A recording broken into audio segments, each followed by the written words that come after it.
Então, uma boa noite a todos. Boa noite.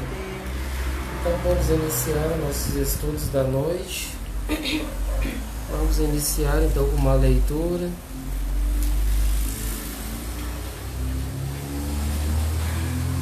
Sempre alegre.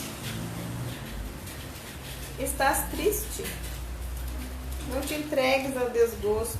Observa a origem dele, pois quase sempre vem da tua falta de conformação ou paciência, do estrago no relacionamento com os outros, do agasalho dado ao nervosismo e do desprezo à paz íntima. Coisas que podes evitar. Administra-te melhor. Vence os instintos e usa os teus valores. Não sacrifique a tua alegria. Dá chance à tua alegria e pensa no amanhã, na construção de uma vida melhor. E preserva-te de abalos. Crê em ti e afirma-te. Apesar da morte próxima, Jesus pregava as glórias da sua ressurreição.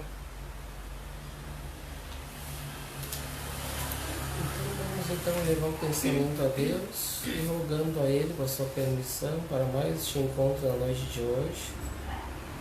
Que os nossos familiares e amigos estejam conosco, nos inspirando, trazendo paz, luz e proteção, trazendo aqueles irmãos para aprendizado conosco, que possa se irradiar essa luz ao bairro, aos vizinhos, a todos aqueles que são dos seus lares, que não podem estar aqui nessa noite, mas que estão acompanhando, ou que irão acompanhar, que abençoe a todos.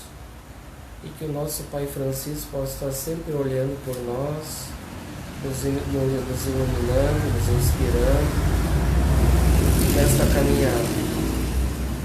E que possamos, Senhor, ter sabedoria, ter entendimento, para que possamos ter o maior proveito desse aprendizado da noite de hoje, que possamos ser humildes instrumentos. E assim, Senhor, damos início com as nossas atividades da noite de hoje, que assim seja. A gente parou ali no 16. Estava marcado no doce. 16. Que a gente ficou de passar no poço de socorro.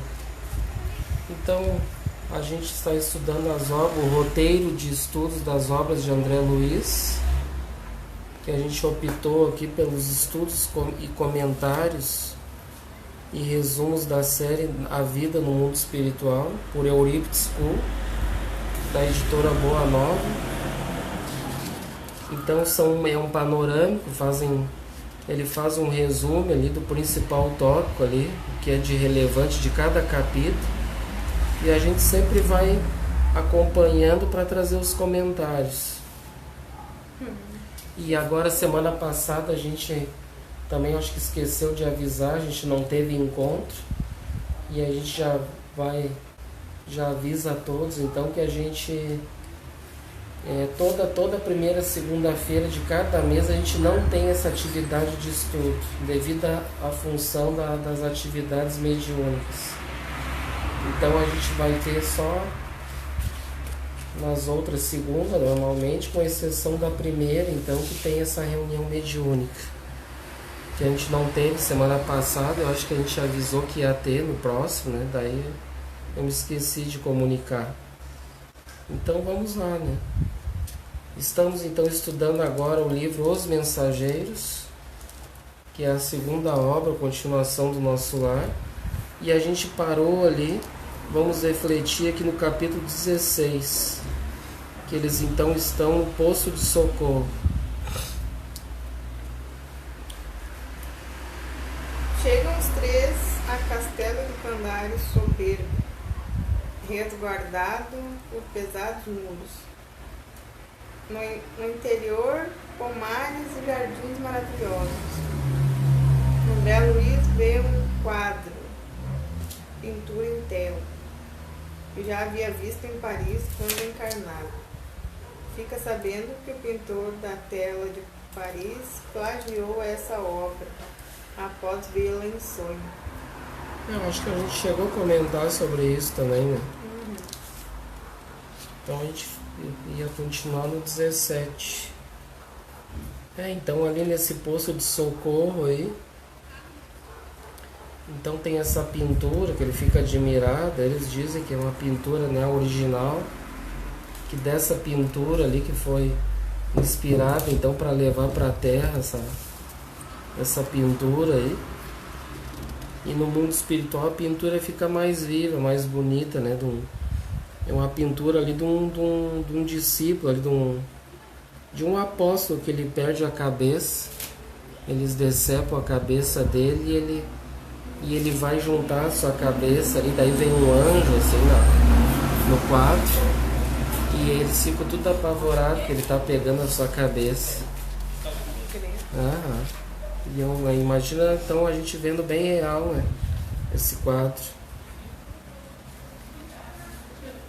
E aqui então diz Alfredo e Ismael, então, que são o casal responsável por este poço de socorro, que é um casal. E no capítulo 17, então, que é o romance de Alfredo. Então nós vamos começar a conhecer um pouco da história de Alfredo, que é esse responsável pelo poço de socorro. A equipe alimenta-se de frutos diversos. O posto com 500 auxiliares produz alimentos e remédios para famintos e doentes.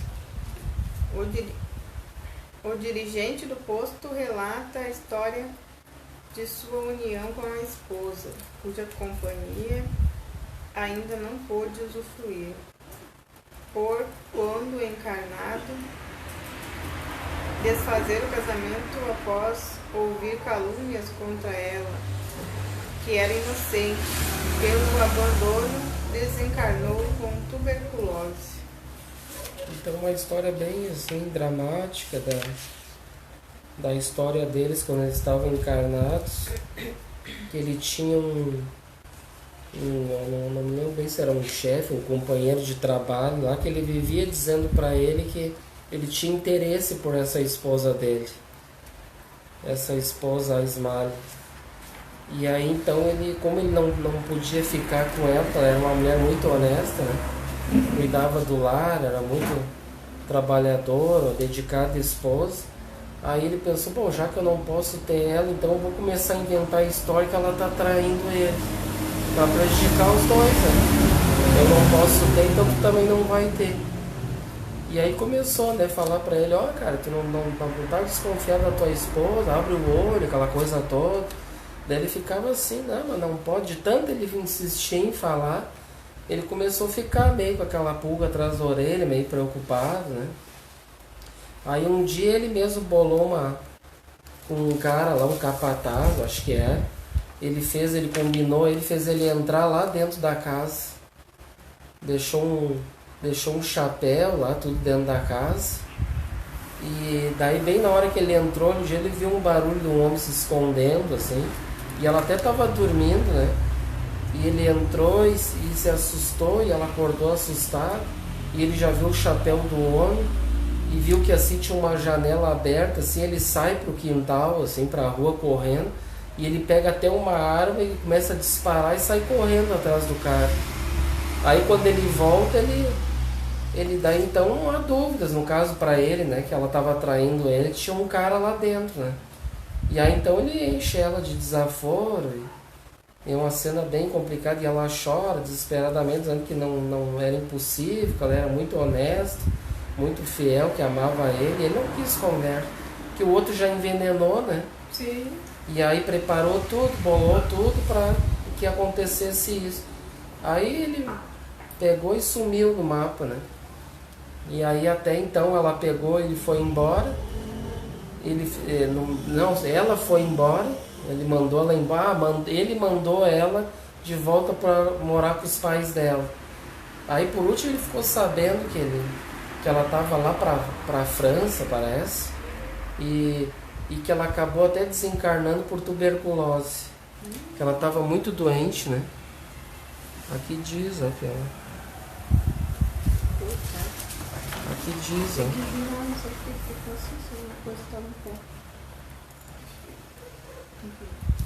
Ela era inocente, né? E desencarnou com tuberculose. E ele ficou assim. Aí ele então ficou assim, ele não tinha arrumado ninguém, nenhuma outra esposa, ele amava muito ela e ficava com aquele peso, com aquele sofrimento, né? Sofrendo com tudo isso. E até que então esse que ficou, que envenenou, que fez toda a história, ele já estava no leito de morte. E aí então chama ele para ir lá, desesperadamente, para ele ir lá logo, ele queria falar com ele. E aí então ele desabafa com ele, dizendo que foi tudo engano, que ele tinha armado tudo. E aí pediu para perdoar ele, né? E ele diz, mas como que eu vou te perdoar? Jamais vou te perdoar por isso. O que tu fez? Fez eu perder minha esposa, tudo, não sei o que. Arruinou minha vida. E agora, depois de tanto tempo, vem me contar essa história. Aí ele pega e acaba não perdoando e entra num remorso muito grande, né? E acaba sofrendo com isso, né? Que teve consequências no mundo espiritual. Ela desencarna numa situação que não teve peso de culpa, de consciência. Ela fez a parte dela, era uma esposa dedicada.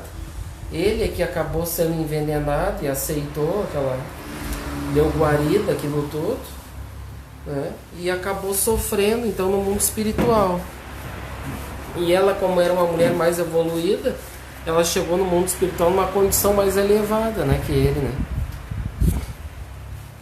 Então essa é mais ou menos a história, né, que aqui ele não dá assim detalhes, né, do como é que foi a história. Daí, como a gente vai lendo, vai escutando os áudios ali, vai lembrando para trazer melhor, mais detalhado o que aconteceu, né? E aí no capítulo 18 tem informações e esclarecimentos, ó.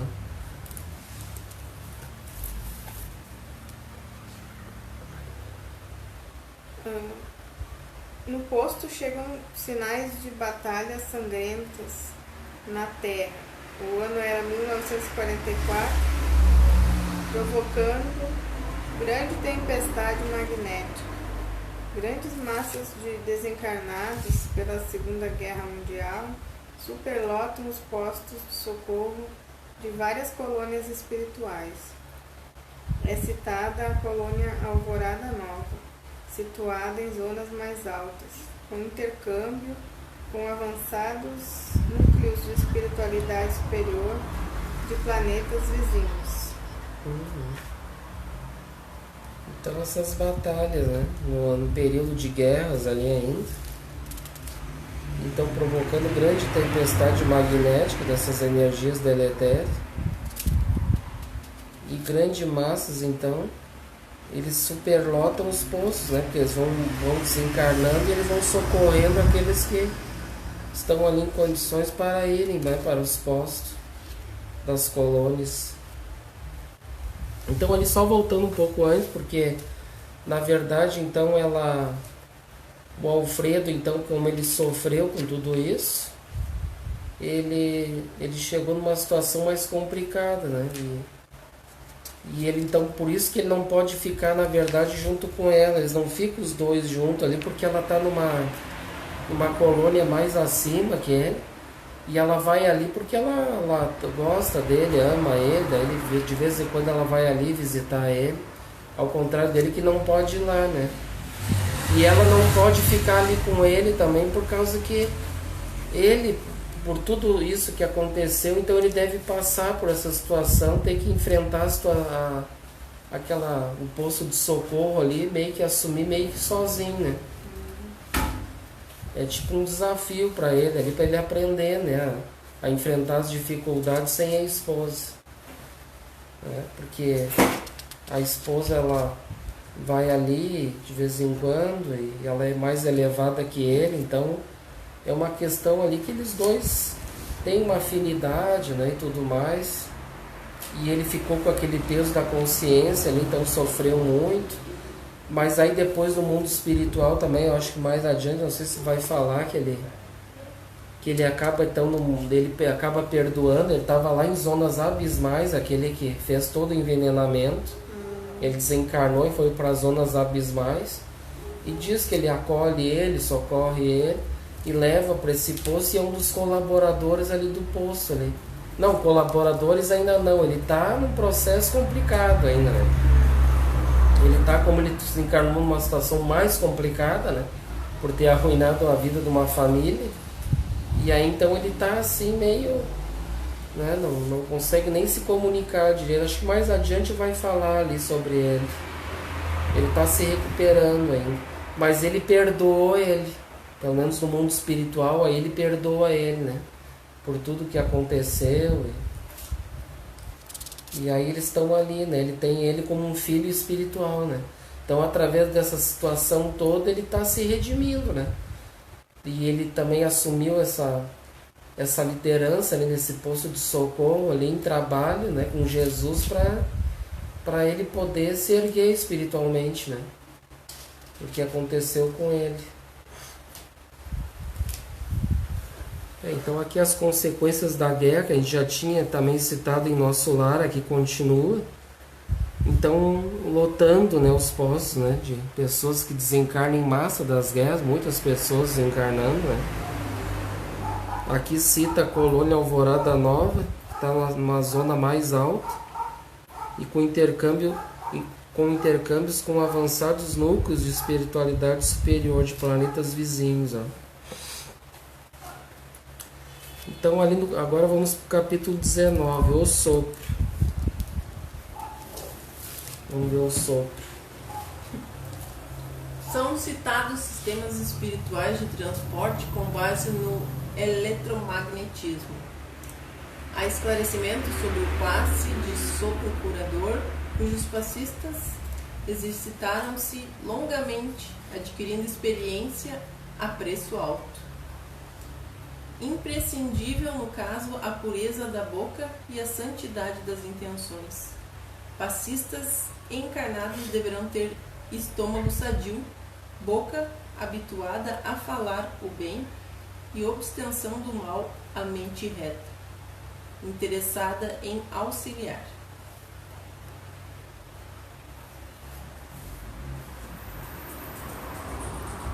Aí fala de Olívia e Madalena, são assistentes do posto, técnicas do passe do sopro. Então aqui a gente vê uma coisa que não é muito conhecida no meio espírita, que é uma técnica de passe através do sopro. A gente já ouviu falar sobre isso? É bem interessante, muitos de nós com certeza nunca ouviu falar, né?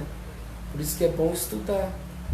Então, além do passe aquele de imposição de mãos, que é o mais conhecido, que a maioria de nós a gente aplica essa técnica, existe essa técnica do sopro, né? Que até hoje eu não vi ninguém utilizar, e também ninguém utiliza ainda essa técnica aqui. Mas alguém tem o estômago sadio? Ah, pois é. Alguém deseja o bem de todo mundo o tempo todo? Difícil nesse mundo. É. Mas isso também não quer dizer que aquele que aplica o passe, que nem nós que aplicamos passe por imposição de mãos, também não vai ter que se abster de coisas, né, impuras, né? A gente sabe, né, que a gente já estudou o passe, que a gente deve ter tudo isso aqui também, né? Pelo menos fazer os esforços, como diz aqui, né? A pureza da boca e a santidade das intenções. A gente deve trabalhar, porque imagina que ele está doando as energias. Para ele doar boas energias para alguém, ele tem que estar numa condição ali de... Ele tem que fazer esforços, né? Ele tem que ser uma pessoa, procurar ter uma conduta reta no bem, né? Não é só porque... não, então quer dizer que é só o sopro que tem que fazer uns esforços. Não, com certeza a técnica do sopro é uma técnica mais, como eles dizem aqui, ele é uma técnica mais, como é que eu vou dizer, apurada, né? É um sopro curador, né?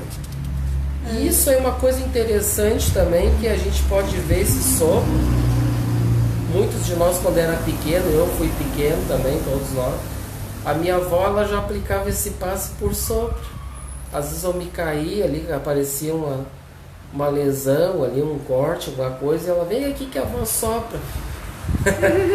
Já era uma técnica que, querendo ou não, a gente ri, mas ela fazia aquilo, muitos dela faziam com amor aquilo, né? É ou não é?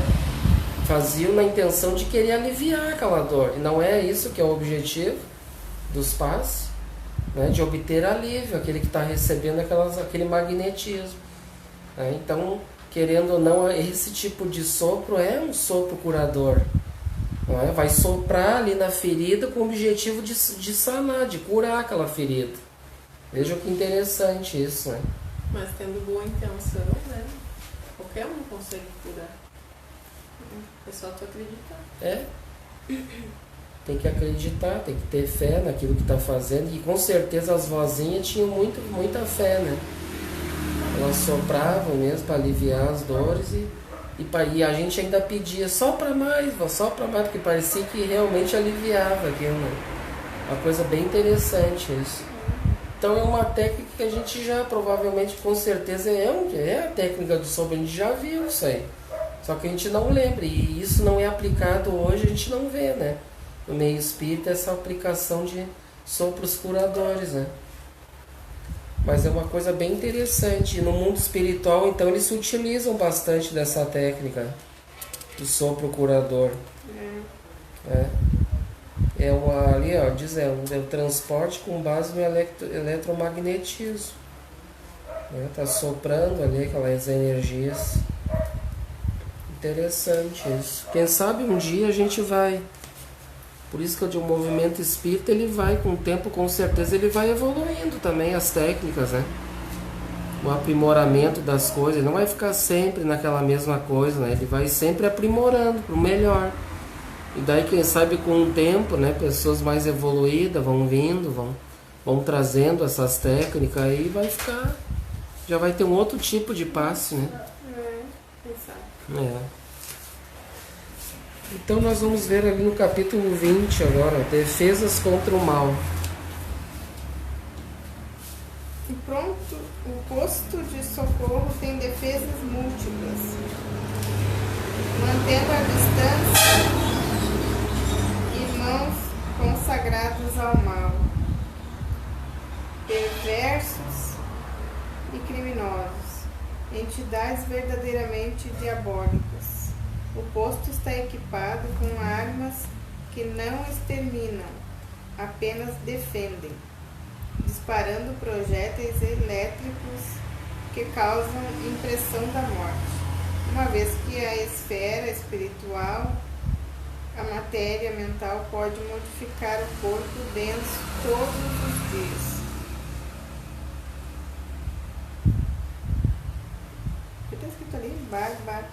Barbacãs, muralha abaixo, muros avançados. Então, uma boa noite. Aqui temos uma participação da irmã Marinéia de Lima. A irmã Marinéia de Lima, um grande abraço. Ela pergunta se o esposo, né, que desencarnou agora há pouco tempo, em 2019, será que ele está no umbral, né?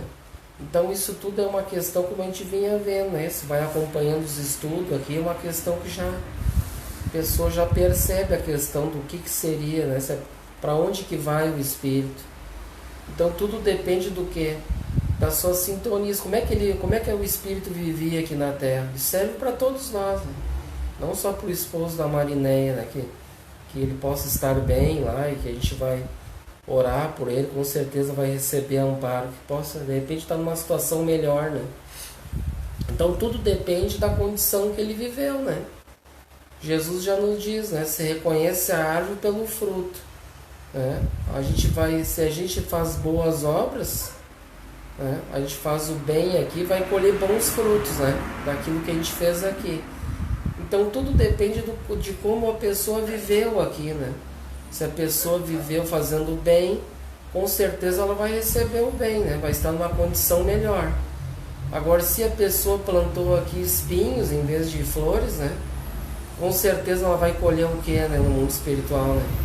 Infelizmente ela vai colher espinhos. Mas isso a gente vai ver também, não pelo fato de repente se ele vai chegar numa situação ruim no mundo espiritual, não quer dizer também que ele vai ficar nessa situação ruim por tempo, né? Para a vida toda, né? Como muitas igrejas dizem, vai ficar queimando eternamente lá onde está, né? Pelos erros que cometeu. Não, Deus ama a todos e aguarda o nosso arrependimento sincero dos nossos erros. Assim como o André Luiz, ele se arrependeu, ficou 8 anos no umbral e ele deu a volta por cima, né? Está trabalhando, trouxe para nós excelentes obras aqui que estamos estudando, né? Relatando as questões do mundo espiritual para todos nós, que serve de alerta para nós. Então isso vai servir de quê? Mesmo que eu fui uma pessoa má aqui, mas vai servir de aprendizado para mim, né? Eu vou sofrer as consequências, mas vai servir para me aprender, a me redimir dos erros e eu, né, poder voltar numa situação, né, trabalhar no mundo espiritual, como o André Luiz estava fazendo, e voltar numa situação melhor, né? A gente vai ter que um dia, com certeza, vamos ter que ressarcir esses débitos, né? Que a gente cometeu aqui, mas isso só Deus sabe, né? O momento que nós vamos pagar nossas dívidas. E nós sempre estamos pagando, né? Porque todos nós somos devedores do passado, né? Então não falta trabalho na seara de Jesus, no mundo espiritual, e tanto aqui na terra quanto nos céus, né? Então tudo depende. Se foi uma pessoa que não fez boas obras, mas ainda sempre há tempo, né? Sempre há vagas para bons trabalhadores. Basta querer se redimir, né? Então vai ter oportunidade para todo mundo. Mesmo que foi o pior dos criminosos, não importa, ele se arrepende, ele vai aprender no mundo espiritual, ele vai ter oportunidades de se redimir, como todos, né? Tudo é aprendizado, né? Tudo serve de aprendizado. Não quer dizer, foi uma pessoa mal, então está sofrendo. Não. Ele, com certeza ele vai sofrer por um período X, a gente não sabe, mas vai servir de aprendizado aquilo para ele, é necessário, né? Imagina pegar um criminoso aqui e já colocar lá no paraíso. Que mérito que ele tem disso? Né? Ele não tem nenhum arrependimento sincero, não tem mérito para alcançar essa paz, né, de consciência, né? Então nós devemos trabalhar para buscar essa paz de consciência. E é através do trabalho com Jesus que nós vamos conseguir nos redimir dos nossos erros, né? Então espero ter esclarecido a nossa irmã Marinéia aí. E sempre traga perguntas, comentários, né? Muito importante. Qualquer dúvida para ajudar, né, no que for necessário. Então ali agora, no capítulo 20, ali, defesas contra o mal.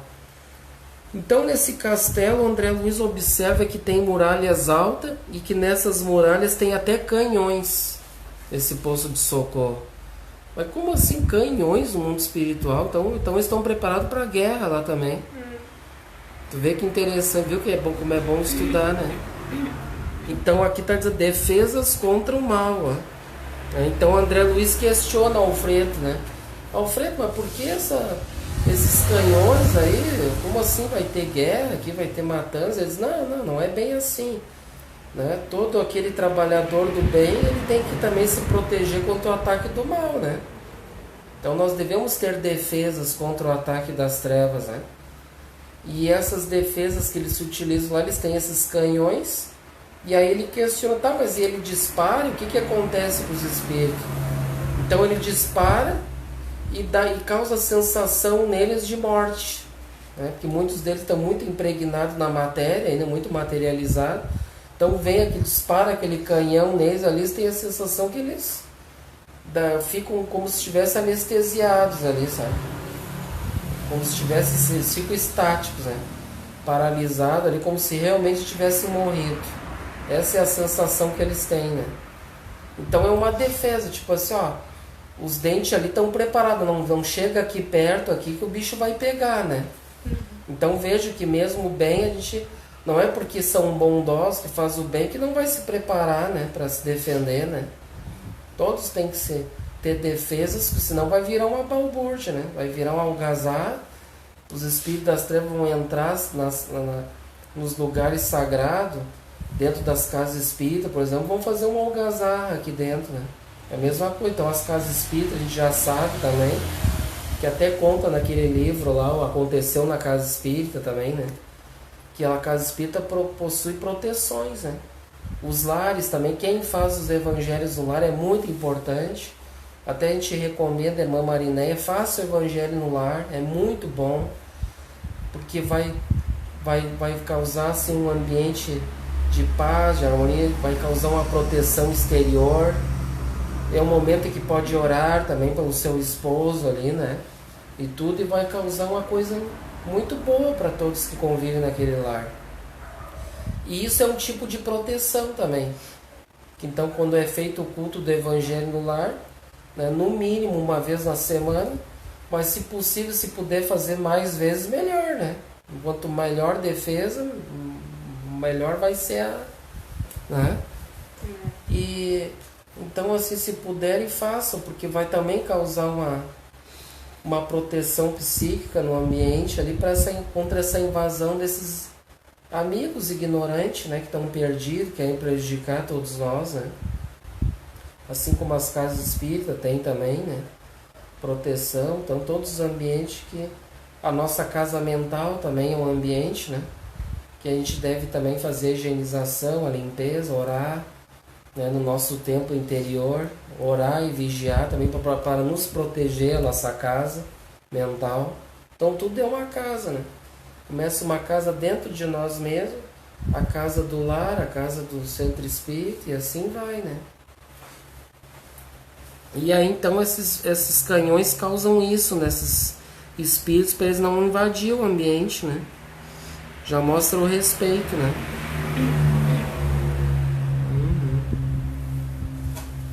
E ele diz: o poço está equipado com armas que não exterminam, apenas defendem, disparando projéteis elétricos, ó, que causam impressão da morte.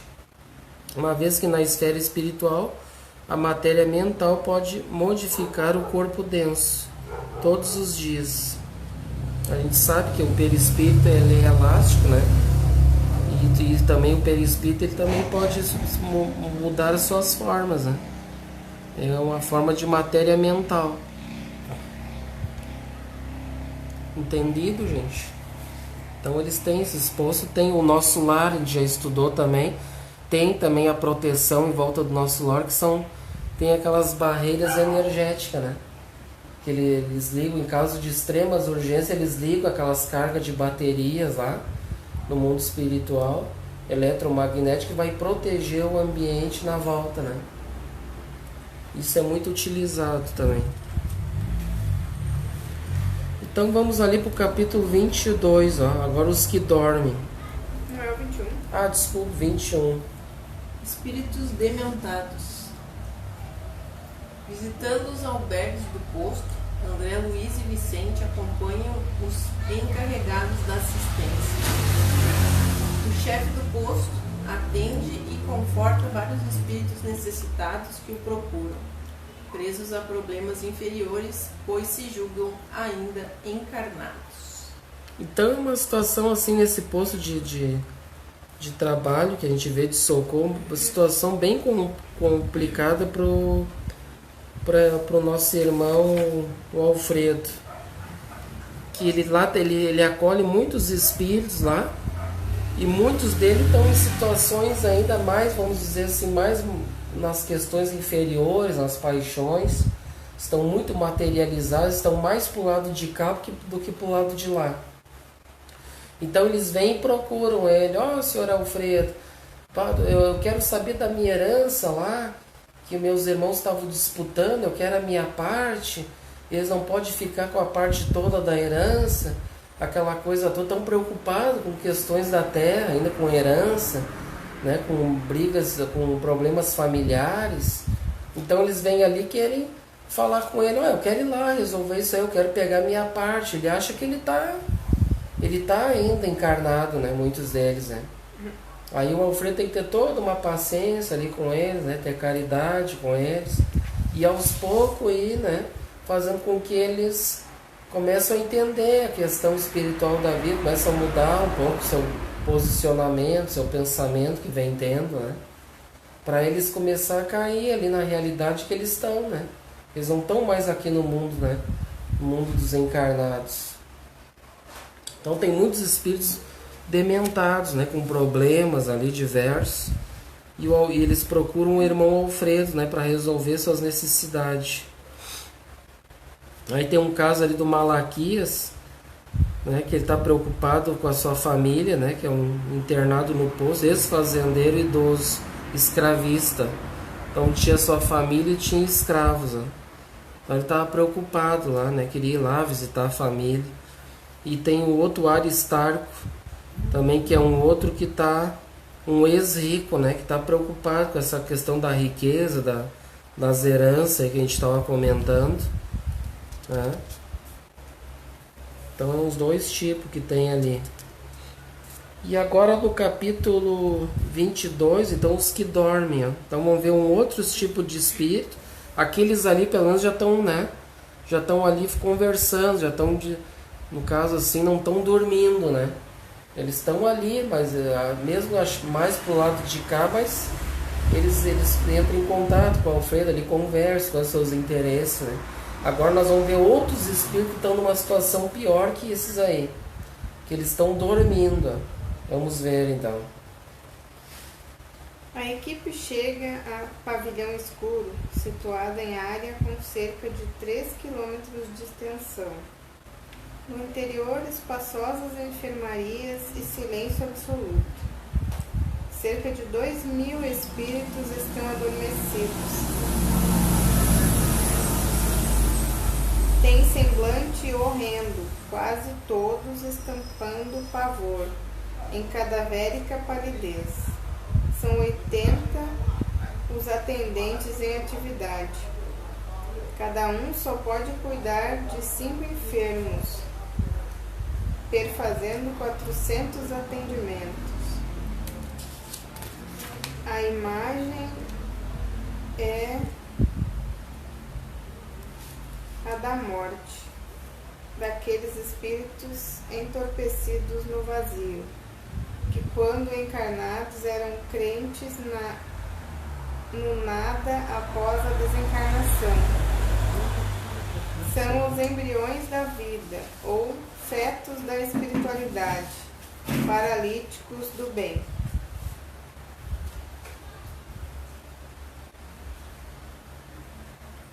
Obrigado.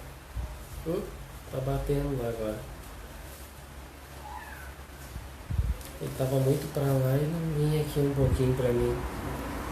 Então aqui são irmãos, ó, a gente está vendo uma situação complicada, hein?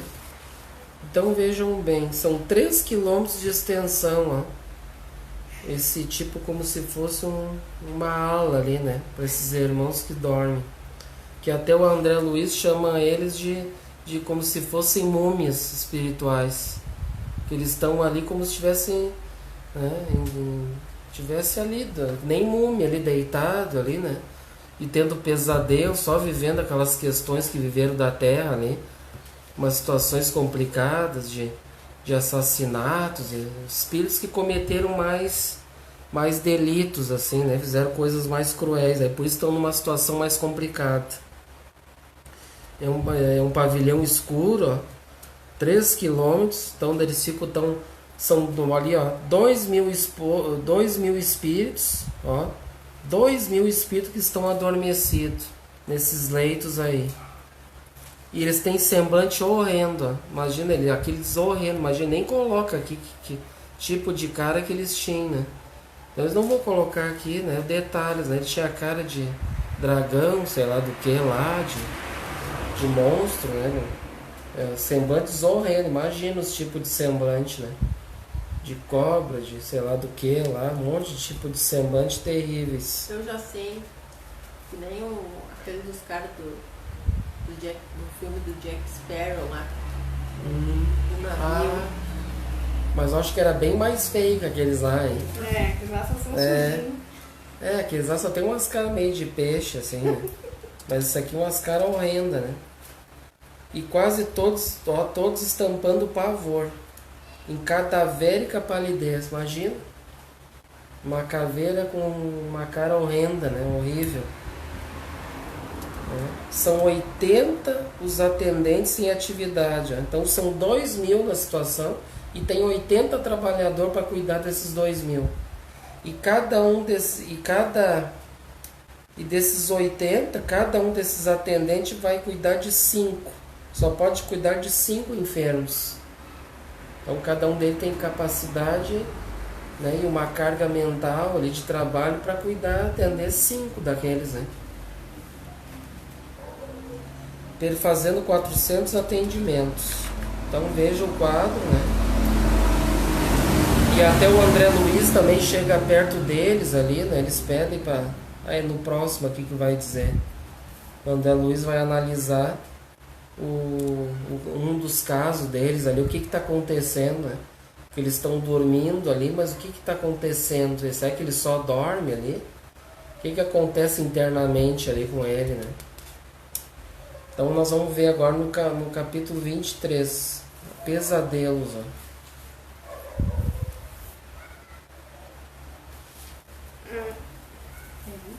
André Luiz, concentrando todas as possibilidades mentais ao seu alcance, localiza o sofrido espírito de uma mulher, passando a vislumbrar o pesadelo em que ela se prendia, em consequência de haver assassinado o amante casado. Toda a cena, com o local, personagens e diálogos, desenrola-se a sua percepção. Impressionante. Então André Luiz Coroso, ele queria saber, né? Chegar mais perto, saber o que estava acontecendo com aqueles espíritos ali. E aí então o orientador, né, diz, não, então chega mais perto ali, né, focaliza o espírito, né, e visualiza ali os quadros mentais que ela está ali, que ela está assim pensando, está tendo pesadelos, no caso daquilo que ela viveu, daqueles dramas lá. E aí então ele chega perto de uma mulher, ele foca essa mulher, e ela então tem pesadelos em consequência de ela haver ter assassinado um amante casado. Então ela relata ali os detalhes, né, o que ela fez, né? Antes que ela pegou ali, partiu ele em vários pedaços, estava levando num carrinho ainda para enterrar lá os pedaços, né? Então ela foi bem carinhosa, né, com ele, né? Só ela matou, ela ficou, É. Então uma situação bem, um quadro bem forte, né? Sórdida coisa. Uhum. E aí então imagina o que acontece com, né? Mais ou menos, deu o exemplo dela, o porquê que eles estão naquela situação, né? E ali no capítulo anterior diz, né? São os embriões da vida, ou fetos da espiritualidade, paralíticos do bem, né? Então são muito ignorantes, né? E que cometem esses crimes ainda horrendos, né? E aí chegam no mundo espiritual numa situação complicada, né? Fico ali tendo pesadelos e pesadelos daquilo que viveram ali, sofrendo naquele leito, como se estivessem mortos ali aparentemente, e tendo aquelas visões, né? Toda hora aqueles pensamentos, aquelas situações, né? Repetindo, ali, eu imagino que sofrimento, né? Então é isso que aconteceu, né? E os outros é mais ou menos parecido. Desse círculo vicioso aí? Ah, daí depois mais adiante aqui nós vamos ver que eles vão dizer que o que acontece, o que eles vão fazendo, trabalho com eles, né? Aqui diz nota, com a devida cautela, simples reflexão de nossa parte, pedindo licença aos leitores, talvez essa faculdade espiritual de André Luiz possa ser conceituada de psicometria espiritual. Ele diz, né, a faculdade dele ver ali, né, os pensamentos ali, as reflexões. Então vamos ver aqui agora no capítulo 24, então daí a Ismalha, a prece de Ismalha, que daí então ela está ali junto com eles, ali junto com o que era o companheiro, né, o esposo Alfredo. Ela vem de vez em quando ali para ficar junto com o marido ali, e ela então eles convidam para fazer uma prece naquele ambiente.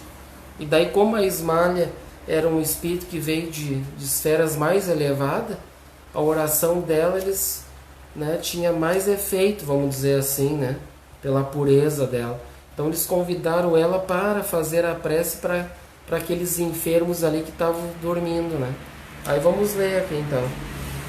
Naquele pavilhão de adormecidos, os os efeitos da prece de um espírito elevado, prece está acompanhada com amor por numerosos espíritos dedicados à fraternidade, produz benéficos e múltiplos efeitos, alcançando numerosos pacientes em sono profundo. Porém, apenas 2 se erguem e mesmo assim saem correndo espavoridos. Ó, então aquele quadro todo, né? O André Luiz relatando lá em mais detalhes na obra, que ele então, ela fazendo a prece, uma prece muito tocante. Até eu vou ver aqui, vocês querem ver a prece? Quero. Acho que é interessante, né? E vai trazer boas vibrações aqui pro grupo. 24. Imagina uma prece dessa que ela fez. Aí conta André Luiz que eles ficaram, né, muitos assim tinham uma iluminação assim, né, fraca, e ela disse que tinha uma iluminação bem assim, bem forte, sabe? E era muito tocante a prece dela, que tocava no coração. Então imagina, né? Capítulo 24, vamos ver. 23, 24. Vamos ver aqui onde é que ela começa a prece.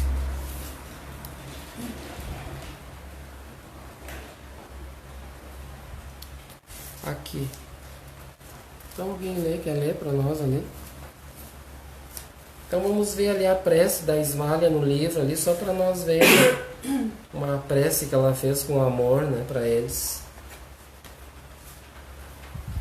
Senhor, começou Ismália comovidamente, dignai-vos assistir os nossos humildes tutelados, enviando-nos a luz das vossas bênçãos santificantes.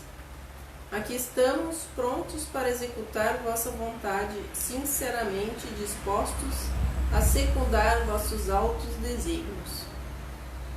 Conosco, Pai, reúnem-se os irmãos que ainda dormem, anestesiados pela negação espiritual a que se entregaram no mundo. Despertai-os, Senhor. Se é de vossos desígnios sábios e misericordiosos, despertai-os do sono doloroso e infeliz.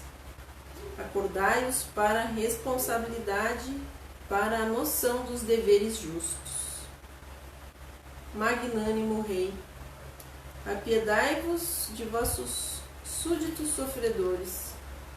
Criador compassivo, levantai as vossas criaturas caídas.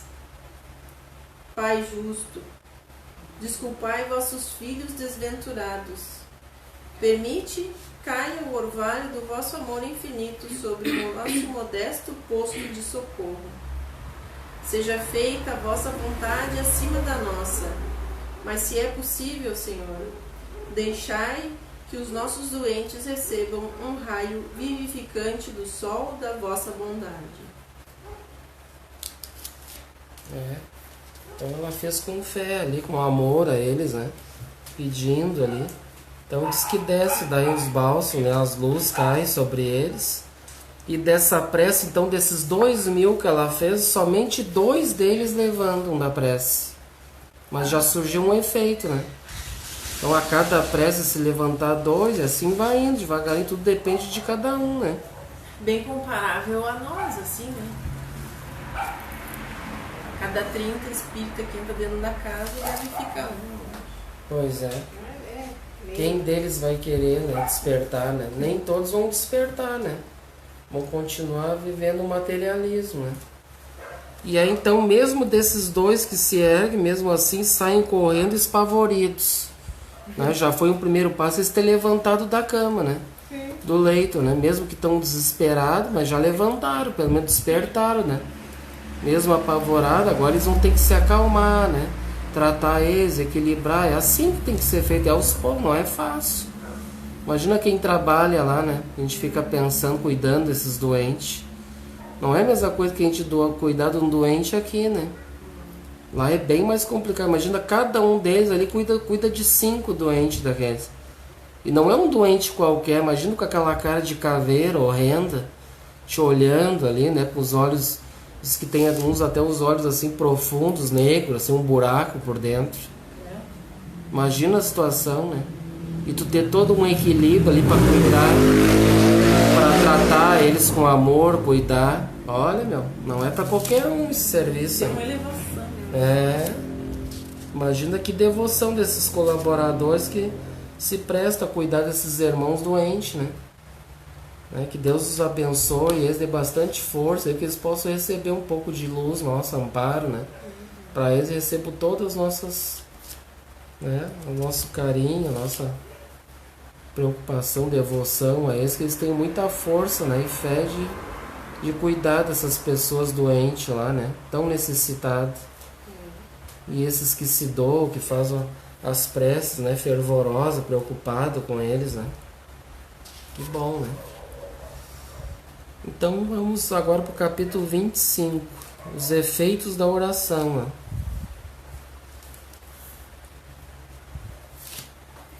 Luzes irradiantes em flocos de várias colorações partiam de cada espírito da equipe, caindo sobre os corpos inanimados.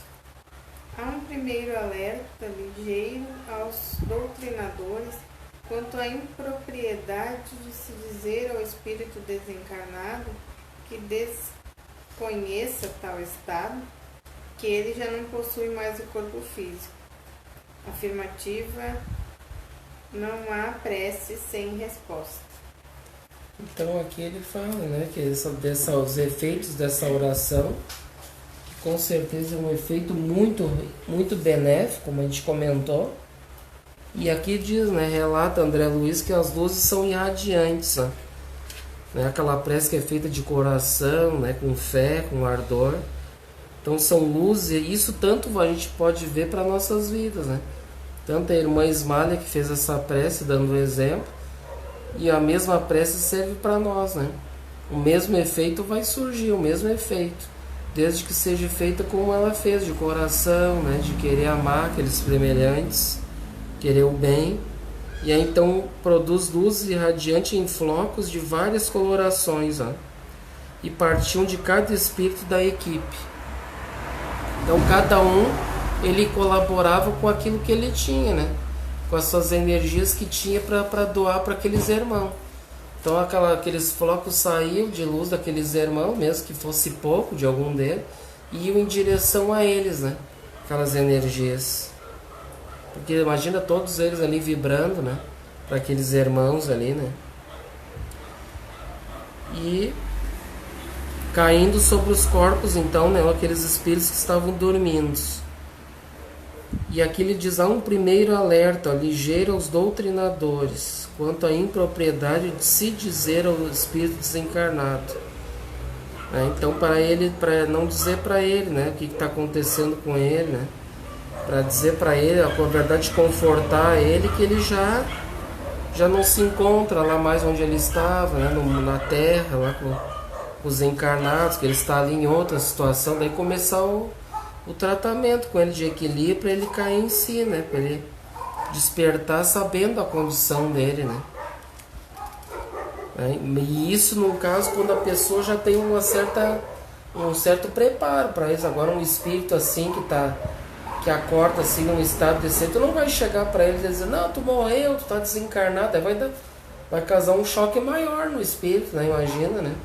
Ainda mais que diz ali que esses espíritos não acreditavam em nada depois da morte. Quer dizer, acreditavam que não existia nada depois da morte. Isso aí, e também isso aí vale para as nossas reuniões mediúnicas. Às vezes vem espíritos assim, né, que estão ali numa situação muito complicada, cadavérica, muitas vezes deformado ali, né, numa situação complicada, e ele vai dizer para ele: não, cara, tu já tá morto, já é para te sair dessa vida. Aí tu vai fazer, vai ter um choque daí, né, que se eles acham que eles estão vivos aí ainda, né? Daí tu diz pra eles: ó, tu tá todo machucado. Ele olha pro corpo dele todo, vê como é que ele tá cansado, né? E aí tu vai dizer pra ele que ele morreu, ele não sabe ainda, né? Ele tá muito materializado ainda. Então isso é uma questão que tem que ser aos poucos, né? Então ele diz, por isso ele diz aqui um alerta aos doutrinadores, né? Alerta para cuidar, para não dizer isso aí para os espíritos que estão, né? Que livro que tu disse que tu leu que tinha um doutrinador lá que xingava os espíritos? Isso aí é um livro que a gente sabe que tem muitos livros, mas tem livros muito bons que a gente sabe que estão ali em sintonia com Kardec, mas outros são falsos, né? Tem muitos livros aí da biblioteca espírita aí que tem que ter um cuidado, né? Daí logo no início lá me chamou a atenção de mim, da minha esposa, aquele livro, o cara contando, o doutrinador contando assim os casos nas reuniões mediúnicas. Ele fazia uma doutrinação meio que por obrigação, né? Impondo ao espírito que ele tinha que sair dali, que ele tinha que partir daquela ali, né? Não era para ele ficar mais aqui.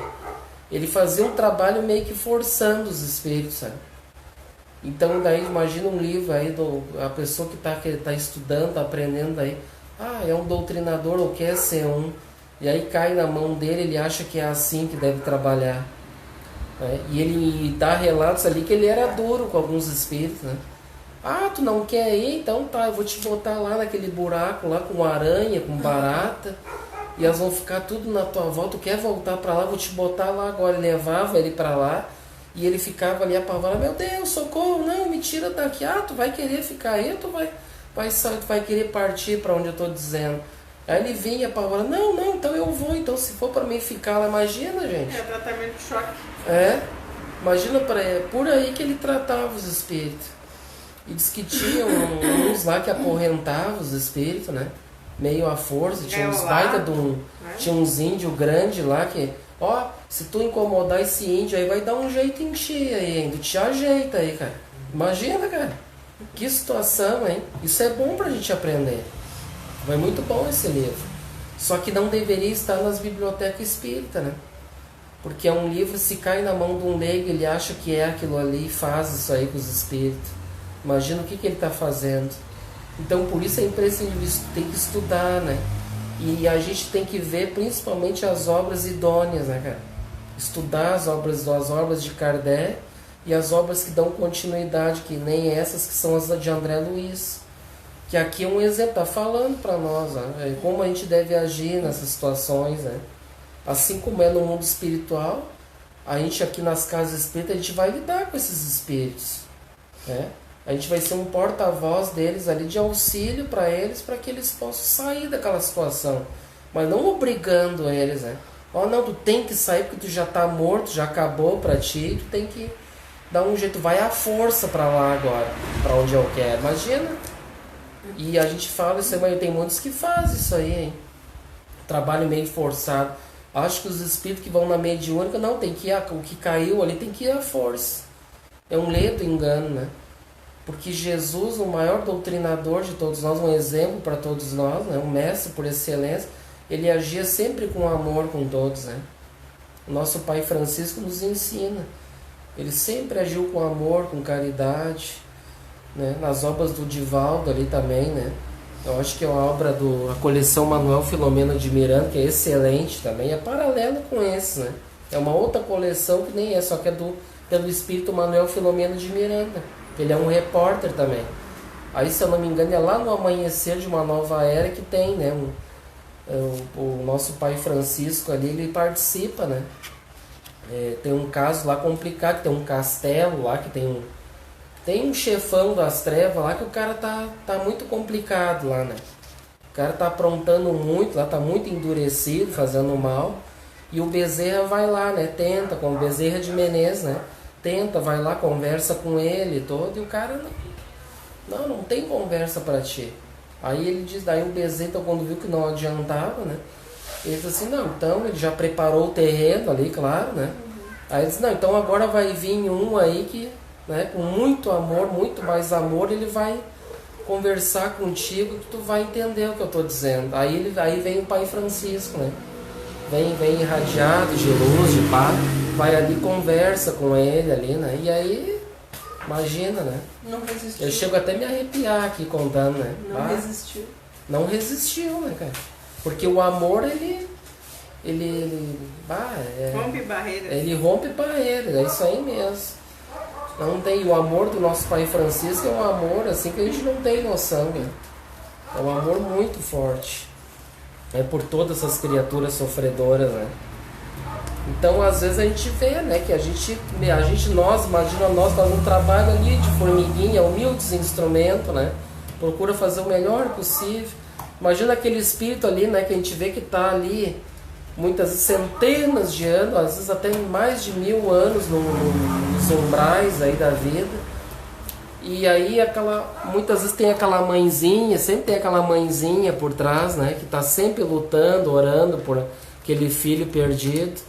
E aí ela faz tudo aquilo, vê uma alma de boa vontade, aquela casa espírita, eu acho que agora é o momento dele ir lá tentar, né, conversar com ele. Preparo tudo aquilo, né, faz todo um preparativo de séculos de anos para chegar ali, e aí tu fazer isso aí com o espírito, tu dizer, não, cara, vou te prender, tu vai ir à força agora, imagina. Daí destruiu todo um trabalho ali do amor, né, no bem, que foi feito com tanta dedicação. Imagina como é que fica isso aí todo, né, gente? Então veja as responsabilidades daqueles que estão lidando com esses irmãos, né, carentes de luz, de paz, né, de entendimento, que a gente deve agir com todos com amor, né? E não só com esses espíritos, mas a gente deve fazer um esforço para amar todos, né, encarnados, desencarnados, porque não adianta também eu tratar bem aquele espírito ali e aqueles outros ali da minha família eu trato mal, né? Sou um carrasco dentro de casa, né? Então não vai servir de nada. Ali eu sou um bonzinho, ali coisa mais linda. Dá vontade até de se emocionar de tão lindo que ele é. Aí depois eles vão ver, ele tá lá um carrasco dentro de casa, né? Ou dentro do trabalho, sei lá, ou na casa espírita, enfim, né? Ou no trânsito. Em tudo que é lugar, né? A gente sabe, a gente não é perfeito, né? Ninguém é perfeito. Como a gente diz, a gente é apenas humildes instrumentos, falhos ainda. Tem muito que aprender, mas a gente tem que ter pelo menos essa noção do que a gente está lidando, né? E aquilo tudo que a gente está falando para eles, a gente está falando aquilo com amor, né? Que com certeza o amor do Pai Francisco é muito maior, que irradiou nele, que ele se amoleceu, né, cara? E o nosso é muito pequeno ainda, né? Muito inferior ainda. Mas a gente já faz alguma coisa, né? Já faz um esforço. E depois eles vão ver se realmente tu é aquilo ali ou não, né? Depois ele pode vir na mediúnica e cobrar. Cara, tu parecia ser um santinho, tu virou as costas, tu xingou, tu fez isso, tu fez aquilo, e aí, que moral que tu tem, né? Então tem tudo isso, né? E aí a gente vai dizer para um Pai Francisco que ele não tem moral, ou para um Bezerra, ou para qualquer outro espírito mais evoluído. Com certeza daí não tem como, né? Então fico alerta. Muito importante. Então nós vamos para o capítulo 26 agora, né? É ouvindo os servidores. Alfredo, o chefe do posto, demonstra inconveniência do espírito desencarnado, prende-se aos rogos e às lamentações da família encarnada. Por extensão, fica a lição aos encarnados que perderam entes queridos. Então ele chega o chefe do posto, o Alfredo. Ele fica ali, né? Naquela dificuldade toda ali das lamentações daqueles que estão ali, né? Que a gente comentou. Cada um vem ali com uma história, né? Minha esposa ficou lá, ela tá passando fome, e agora o que eu vou fazer? Que eu tenho que ir lá, meu filhinho, isso e aquilo. Daí imagina o Alfredo fica ali ouvindo todas essas histórias, cada um tem uma história, né? Eu tô aqui, agora o que eu vou fazer? Minha família tá lá, eu tenho que... Né? Minha riqueza tá lá, estão pegando meu dinheiro, o que eu faço? Então tudo... questões, é por isso que nem a irmã comentou ali, né? O que vai ser minha vida no mundo espiritual? Vai ser aquilo que eu estou plantando aqui, né? Então, se eu plantar aqui essas questões, assim, somente questões materiais, o dinheiro, né? As paixões, daí eu vou chegar lá numa situação complicada, né? Muitas vezes eu vou estar preso. E muito importante também, às vezes, esses espíritos que estão muito presos aqui, que conta nessa obra, a família que está lá sofre muito também com com essa consequência desse espírito estar lá emanando aquelas vibrações para a família, e como ele está mais para cá do que para lá, a família também fica emanando, né, aquelas vibrações para aquele desencarnado que vai sofrer muito mais. Inclusive eles dizem, a minha família está lá, eu estou vendo, estou sentindo que eles estão chorando, estão tristes, eu estou sentindo as vibrações dele, fica sofrendo mais ainda, né? E ele não tem preparo para ter um equilíbrio, né, para não entrar naquela sintonia da família, né? Ele está materializado ainda, né? Preso ainda a muitas questões da matéria.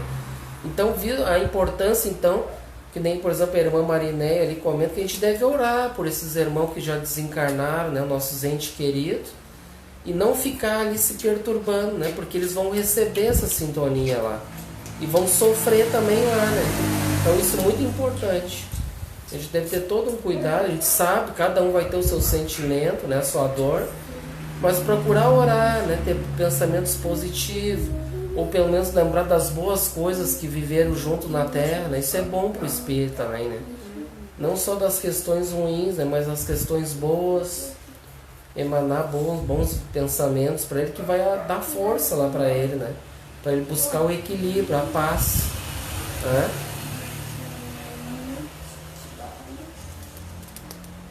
E agora então aqui, ó, no capítulo 27, o caluniadora.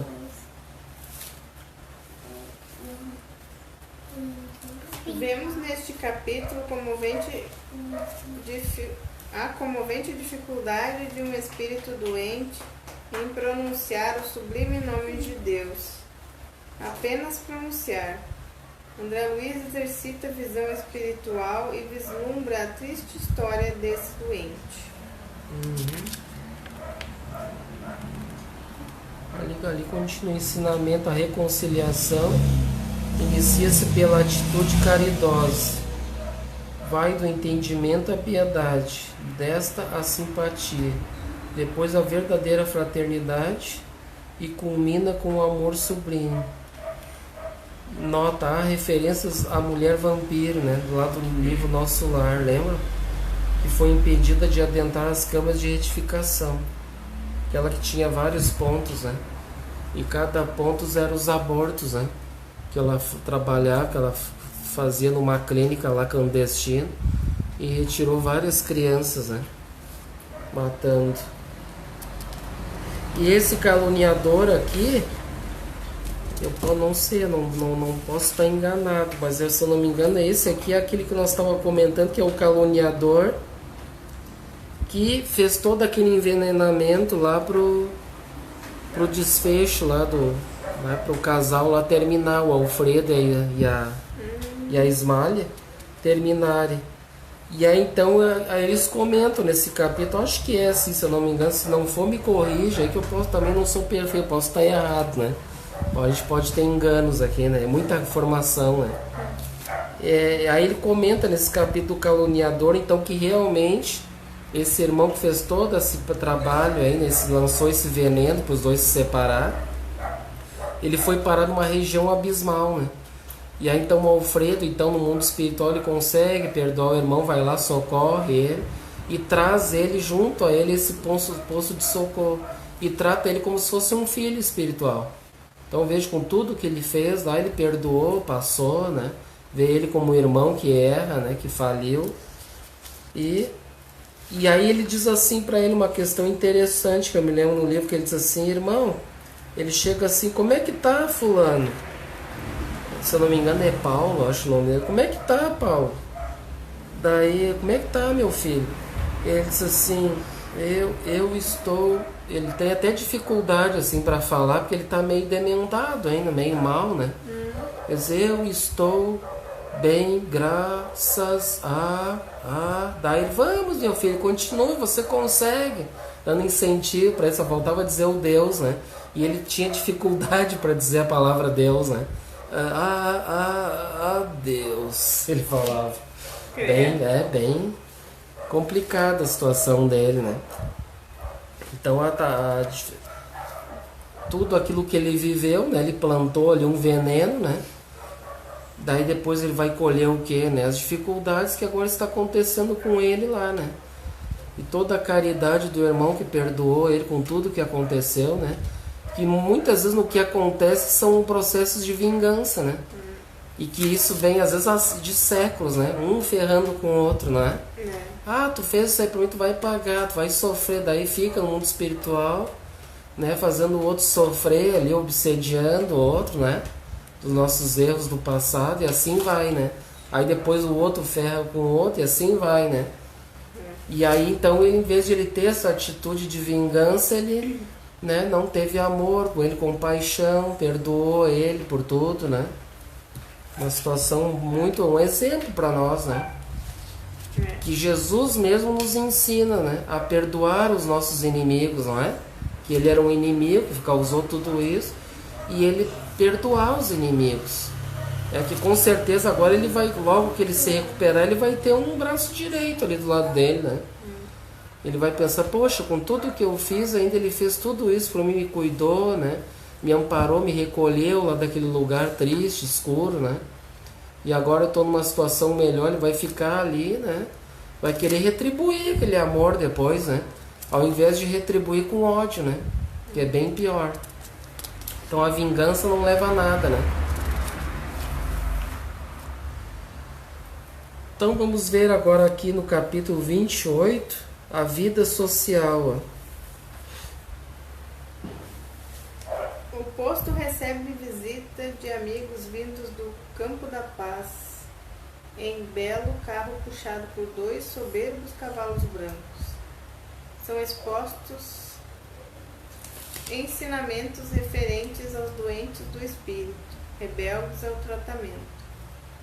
Os atendentes sentem-se obrigados a semear pensamentos novos e aguardar que a obra do tempo os faça germinar nesses doentes. É citado o desculpismo, pretexto de médiuns encarnados compromissados com a tarefa de auxílio ao próximo para fugirem à tarefa e ao dever sagrado. Então aqui eles falam, né? Que além dessas dificuldades todas que eles têm lá, que eles trabalham muito, mas assim como aqui tem os momentos também de lazer, né? Tem alguns momentos lá também, tem vida social lá também. Não vamos pensar também, não, quer dizer que eles têm que cuidar daqueles 2.000 e é só aquilo, né? Não, eles vão ter um momento deles ali também, que nem o André Luiz tinha, né? No nosso lar ele trabalhava nas câmeras lá, começou a trabalhar, mas ele ia pro teatro lá, né? Tinha uns momentos de lazer lá, né? Então não era só trabalhar também, né? Tem que ter uns momentos de descontrair ali também, né? E aí mostra, assim como aqui tinha uns tipos de transporte, né? Aí mostra ali uma carroça, né? Uma carruagem puxada por 2 cavalos brancos, ó, que iam levar ele e transportar para um lugar, né? Então mostra que lá também é... Na verdade aqui que é uma cópia bem mal feita de lá, né? A gente acha que lá que é uma cópia, mas a gente está enganado. Lá, aqui que é uma cópia mal feita, né? Então tudo que a gente vive aqui tem lá em melhor, né? Com certeza bem melhor que aqui, né? E eles são espíritos medianos, né? Então eles têm que ter um momento de descontração também, né? De lazer, né?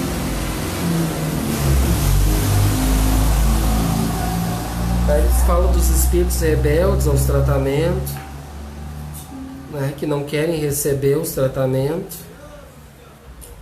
Daí, mesmo assim, eles têm que fazer um tratamento, né? Porque eles dizem, mas quando a gente pega uma pessoa que ela não tem condições nenhuma de cuidar dela mesma, então alguém tem que cuidar, né? Alguém tem que fazer um trabalho, um tratamento, né? Para que ela possa melhorar. E aqui fala também, eles citam o desculpismo.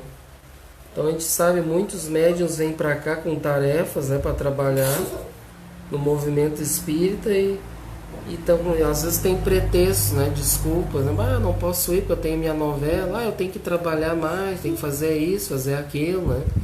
E daí fica adiando, ele dando desculpa, não posso por causa disso, por causa daquilo. Aí deixa de trabalhar, né? Que na verdade nossa recompensa maior vai ser do bem que a gente está fazendo, né? Do bem a nós e ao próximo, né? Não aos nossos interesses pessoais, né? Isso aí nós não vamos ganhar nada com isso aí. Nós só vamos perder com isso aí. Porque aqui muitos acham assim, não, eu vou ganhar eu tendo todo o bem possível para mim. E o resto azar, né? Então eu quero ter o meu bem-estar em primeiro lugar. Mas está num ledo engano, porque quando a gente passa a amar, se preocupar com os outros, começa a amar os outros, a gente vai estar fazendo um grande bem. E vai ter uma grande recompensa na nossa consciência, né? De dever cumprido, de paz, da consciência, de fazer o bem, né? Até não sei se chegou a ver um videozinho lá da Anete, lá, ela dizendo que aqueles que tem muita... Que, por exemplo, assim, é todos aqueles que se preocupam com... Quanto mais pessoas a gente se preocupar com o próximo, querendo amar o próximo, nós vamos ser mais saudáveis das enfermidades, hein? Eu me lembrei disso agora, foi interessante, né? Eles fizeram um estudo científico sobre isso. Viu? Então imagina, viu só, aí tá dizendo, ó, realmente comprovado cientificamente, ó, que eu me preocupando, querendo fazer o bem pro outro, eu só tenho a ganhar com isso aí pra mim. Claro, nunca querer barganha, né, gente? Não vamos entender assim, então quer dizer que eu vou começar agora a fazer o bem, me preocupar, porque eu sei que eu vou ganhar uma recompensa. Jamais a gente deve ter esse pretexto, né? Que daí já começou mal, né? Eu tenho que fazer o bem sem pensar assim, eu vou ter uma casa no nosso lar, eu vou ter isso, vou ter aquilo. Não. Fazer o bem e pensar que a gente quer o bem, né, das pessoas, que é uma vida boa, né? Um mundo melhor, que a gente puder doar pro próximo, né? Então imagina, eu sou uma pessoa que eu posso ter doenças. Eu venho pra cá pra ter alguma doença. Imagina um câncer, alguma coisa. Ou pegar um tal desse corona aí. Mas eu começo a fazer o bem, né? Eu começo a me preocupar, fazer o bem, amar, fazer esforço. E aí aquelas doenças, daqui a um pouco, aquelas doenças não vão me atingir. Né? Eu não vou ficar doente. Eu vou me curar. Até de repente, se eu estou com câncer, eu posso inclusive até me curar, né? De uma doença. Pelo bem, pelo esforço no bem que eu estou fazendo na vida minha, em primeiro lugar, e do meu próximo, né? Vejam a importância disso, né? Então vamos ver aqui o 29, que é notícias interessantes. Viver em nosso lar é uma grande bênção. O Campo da Paz, fundado há 2 séculos, tem por finalidade abrigar os que desencarnam em estado de ignorância e de culpas dolorosas. Daí tem ali a Cecília, filha do casal Bacelar, e Aldonina, sobrinha do Bacelar. Então aqui o André relata, né? Tá explicando lá, porque o André Luiz, ele vem do nosso lar. Daí tem outros irmãos ali de outras colônias. Daí ele tá explicando para uma irmã de outra colônia ali como é que é o nosso lar. O nosso lar lá é assim, né? É uma grande bênção viver lá, né? O Campo da Paz, fundado há 2 séculos, então ele diz, tem por finalidade abrigar os que desencarnam em estado de ignorância ou de culpas dolorosas, né? Então ele explica para ela. E no capítulo 30, ali tem em palestra afetuosa.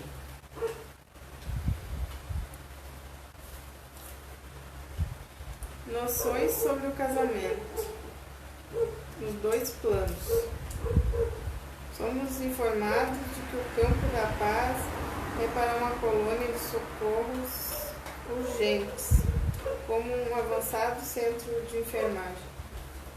Atende ainda recém-encarnados, de 15 a 20 reencarnações diárias, dos tutelados que serão assistidos até os primeiros 7 anos da existência carnal. Aí tem ali Isaura e Antônio, noivos, moravam no Campo da Paz, quando Antônio foi convocado para prestar serviço em nosso lar. Levou a noiva, casaram-se e lá permanece. Então isso aqui a gente já tinha, né? Já no nosso lar a gente viu um caso ali do André Luiz, né? Junto com o irmão, esqueci o nome dele agora, que estava junto com ele nas camas de retificação. E aí então ele levou ele para jantar na casa dele e se surpreendeu que tinha 2 mulheres lá, né? Daí ele fez questão, explicou para ela: nossa, as 2 mulheres aqui, uma era minha esposa, a esposa dele tinha desencarnado, né? Ele ficou viúvo e casou com a cunhada, né? Com a irmã dessa que tinha desencarnado. E aí voltaram para o mundo espiritual, ali estava tudo numa boa, tranquilo, em paz. A outra não ficou brava, não ficou com ódio, a irmã ficou com o marido dela, né? Eu acho que já tinha uma afinidade, alguma coisa assim, né? Para não se perturbarem com isso, né? Que ela poderia se perturbar: minha irmã ficar com meu marido. Mas ela mesma diz: não, minha irmã cuidou bem do meu marido, tudo, fez o bem, né? Tudo isso, ela viu o lado bom da coisa, não foi uma má esposa, né? E a gente vê que no mundo espiritual, então, há casamentos lá também, né? Há uniões, né? Lá também, nesse caso, né? Até aquele, o Elísias, né?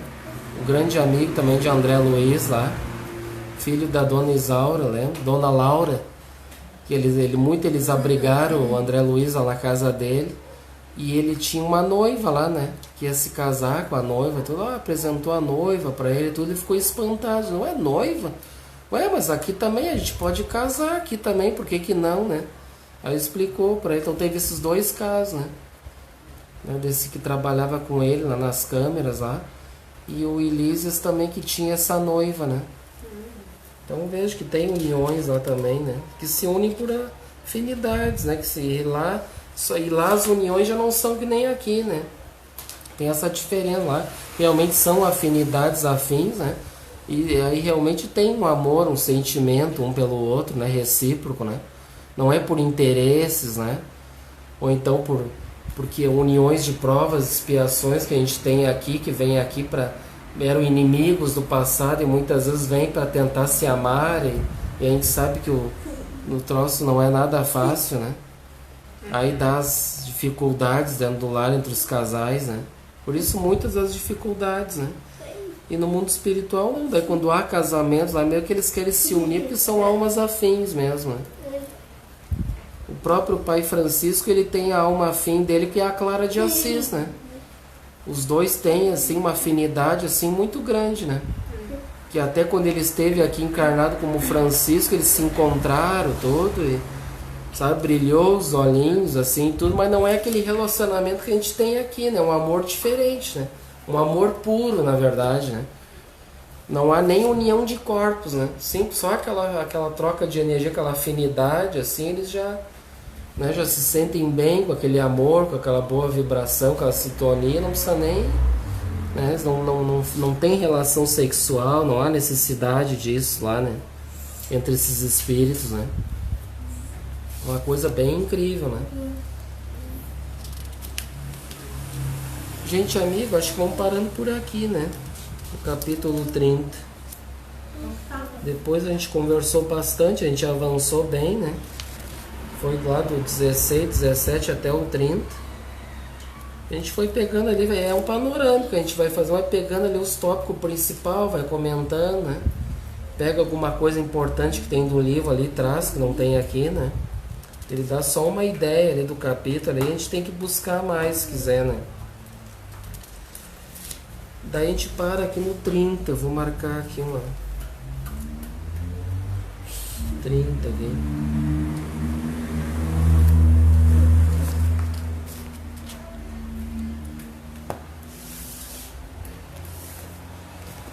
Então a gente agradece muito a presença de todos, né? Faça os seus comentários, participe, é muito importante para engrandecer mais, né, os nossos estudos. Obrigado, né, pela participação, aqueles que vão assistir depois também.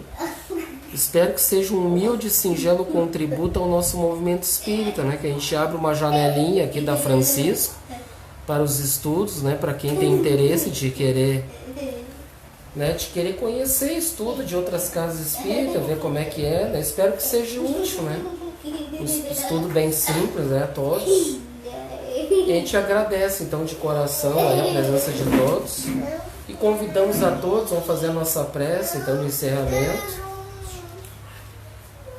E vamos então primeiramente agradecer, somente agradecer a Deus por tudo, por estarmos aqui, nos esforçando, dando o nosso melhor que a gente tem a oferecer através desses ensinos, desses estudos, e que possamos da melhor forma possível alcançar corações, tocando seus corações, fazendo com que as pessoas possam despertar suas consciências para a realidade da vida espiritual, para que possamos nos abrir mais à espiritualidade superior, a Jesus, que Ele possa nos tocar e que possamos nos tornar melhores com esses estudos, com esses ensinamentos, e aprendendo que todos nós somos almas imortais neste universo infinito.